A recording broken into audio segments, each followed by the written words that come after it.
E aí pessoal, tudo bem? Estamos começando mais um vídeo do Vlog Diários e o assunto de hoje é internato. Mais especificamente, nós gostaríamos de falar com vocês sobre a evolução pela qual todos os estudantes de medicina passam durante esse período de aprendizado prático. Vocês já estão cansados de saber disso, nós falamos direto aqui no canal, mas os 4 primeiros anos da faculdade são muito teóricos, assim, são predominantemente nas salas de aula, nas discussões teóricas. A gente, claro, tem aulas práticas no hospital, a gente tem alguns ambulatórios, mas assim, é muito menos do que a teoria, do que a parte de discussão com o professor, com um grupo ali. E nos 2 últimos anos, o internato, 5º e 6º ano, isso muda completamente, tem um shift muito grande. Isso inverte, a gente fica muito mais tempo nos ambulatórios, na enfermaria, no pronto-socorro, atendendo o paciente, na posto de saúde e muito menos tempo em sala de aula. Quase a gente não tem aula teórica e fica muito mais no aprendizado prático. Então é uma sensação muito doida. Muda completamente sua vida como estudante. Você estava lá acostumado a ficar sentado vendo 100 slides em 2 horas e agora você está lá conversando com o paciente na sua frente, tendo que fazer hipótese diagnóstica, tendo que pedir os exames, interpretar o que você está vendo nos exames. Então, ao mesmo tempo que é muito legal, dá um pouco de medo, dá muitos receios. E a gente vai falar aqui hoje para vocês em quais tópicos a gente acha que tem a maior evolução ao longo do tempo. Para mim, o mais marcante da mudança de ciclo anterior para o internato, com certeza foi receber responsabilidade perante os pacientes, porque a gente está lá para cuidar do paciente mesmo. Então, quando você está no estágio de enfermaria, você recebe uma listinha, então você vai cuidar do paciente 1, 2 e 3. Então, você vai ser responsável por ele. Lógico, você nunca fica sozinho, tem sempre um residente com você, mas é legal assumir essa responsabilidade de realmente entender o paciente, cuidar dele, ver os exames dele, examinar ele diariamente. Às vezes a família gosta tanto dos internos, a gente teve boas experiências com a família. Sim. Quando a gente passou na clínica.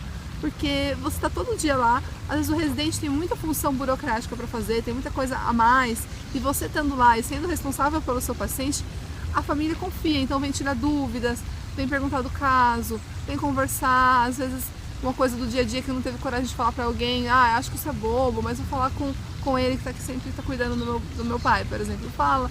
Então você se torna uma pessoa importante no serviço e quanto mais você vai assumindo essas responsabilidades, melhor para você, porque você realmente entra na vida de um médico mesmo, que o médico envolvido, que cuida do seu paciente, é um bom médico, ele sempre tem essa preocupação. Então acho que isso foi muito legal do internato, está sendo muito legal. Então da mesma forma agora que a gente está no pronto-socorro, a gente também tem total responsabilidade por eles. E isso é importante mesmo, tanto porque você está colhendo ele no serviço, então você tem que entender a queixa dele, examinar ele direitinho, porque você está sendo uma pessoa importante no serviço, mas está sendo fundamental para aquele paciente em si. Então a responsabilidade que a gente tem sido fundamental para o nosso aprendizado. Acho que junto com isso que a Bianca falou, eu acho que uma palavra que resume muito bem é vínculo. A gente realmente está criando vínculo com os pacientes agora, não é só vê-los por uma aula, nem falar direito porque tá 10 pessoas em volta. Agora a gente está tendo que ir lá realmente e resolver o problema dele, entender qual que é a queixa dele, entender qual que é a preocupação dele. Então tudo isso é muito legal, cria esse vínculo e um dos aspectos mais importantes para criar essa boa relação entre médico-paciente, estudante-paciente, é a habilidade de comunicação. E acho que essa é uma das partes mais difíceis de serem ensinadas, porque a gente aprende, tem aula sobre isso, qual que é a técnica para você dar uma má notícia, o que você tem que ver quando você está com um paciente que não teve uma educação formal na sua frente, você tem que adaptar a sua linguagem. Eles falam dão vários desses toques ao longo dos anos na faculdade, a gente tem aula sobre isso, só que é diferente de quando você está com uma pessoa de verdade, com preocupações na sua frente, você está conversando com ela. Isso às vezes acaba até se esquecendo e você tem que se improvisar lá, você tem que... Mas o que está te preocupando, sabe? Daí às vezes a preocupação dela não é a mesma preocupação sua. Às vezes você está preocupado que ela está com uma doença que pode ficar grave e matar ela a qualquer momento. Às vezes a preocupação dela é outra, que ela, sei lá, deixou o filho na escola e não tem ninguém para buscar, sabe? Então você tem que ajudar ela a resolver esse problema também, não é só tipo, não, mas esquece seu filho, você tem que tem que aqui fazer esse seu tratamento. Não, você tem que ajudar ela a resolver esse problema, porque a preocupação dela, social, é tão importante quanto a sua preocupação em relação ao diagnóstico.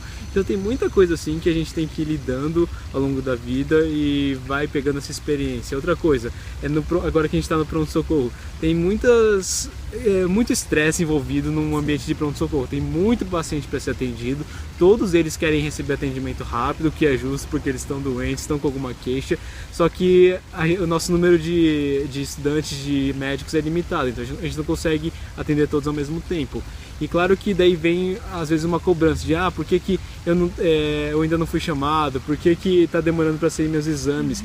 E a habilidade da comunicação também é importante nessas horas. Olha, seu exame demora esse tanto de horas para sair, a gente está de olho, fica tranquilo que a gente não esqueceu de você, sabe? Você falar isso, que você está se importando com o caso dele, que você não simplesmente esqueceu, ele está jogado lá, você ir lá de vez em quando ver como ele está, reavaliá-lo, ele se sente acolhido, sabe? Então tudo isso a gente está pegando prática agora que a gente está inserido nesse dia a dia. Outra coisa fundamental na vida de um interno, que sim, ele vai aprendendo com os erros e com as dificuldades do dia a dia, com muito sufoco, é certas habilidades diárias e técnicas de como atuar melhor. Sim. Então acho que isso foi assim um salto absurdo, porque no começo do internato você é perdido, natural, você não sabe onde você está direito, você não sabe como funciona nada, você não entende direito os encaminhamentos que você tem que fazer no hospital. E tudo isso você vai aprendendo e você vai criando o seu estilo. Então, tipo, tanto como atender, como o seu fluxograma de que você vai fazer no hospital, caminhos, coisas que você vai ter que fazer. Então, tipo, às vezes você tá no pronto-socorro, daí é tudo muito confuso. Se é confuso pra gente, eu penso, a primeira vez que o paciente chega lá, ele não sabe. Então, às vezes eu atendo, aí eu sei que é melhor ali, por exemplo, bobo, assim. Eu vou primeiro fazer a medicação, depois eu levo ele direto fazer exame, tudo, deixo ele lá, depois eu trago ele depois. Coisas assim bobas, mas cada um tem que criar o seu estilo de atendimento, o seu estilo tanto de tirar a história, quanto de examinar, quanto de fluxo no serviço. É legal você ter uma boa noção e ser mais ágil, e a gente só consegue isso com a prática. Então até mesmo, por exemplo, lidar com a equipe, por exemplo, de enfermagem, você tá lá, você nunca lidou com a equipe de enfermagem assim, tão proximamente, você sabe, tá no curso, tá no campus, almoça junto, mas não é aquela coisa de trabalhar numa equipe, então você tem que aprender isso na prática. Então, às vezes está corrido, mas você precisa de uma avaliação da fono, você precisa de um negócio. Então, tudo isso você precisa saber manejar. E também como se organiza com os seus pacientes. Você não cuida só de um paciente no pronto-socorro. Você cuida de, sei lá, no mínimo 6 pacientes, tipo, em uma manhã. Então, você tem que se organizar, tem que saber como você vai fazer o seu fluxograma, notas, assim, pegar uma folhinha, saber o que você tem que avaliar daqui a pouco, o que você tem... Sempre tem em mente de olho, tipo, meu Deus, não posso esquecer esse paciente, agora eu vou atender o terceiro, mas daqui a pouco, antes de eu chamar o quarto, eu tenho que dar uma olhadinha no primeiro, enfim, coisas desse gênero que você tem que ficar mais esperto e você só aprende isso e desenvolve com a prática mesmo. E por fim, uma das maiores mudanças que a gente percebe que acontece com todos nós ao longo do internato é o conhecimento de assuntos médicos.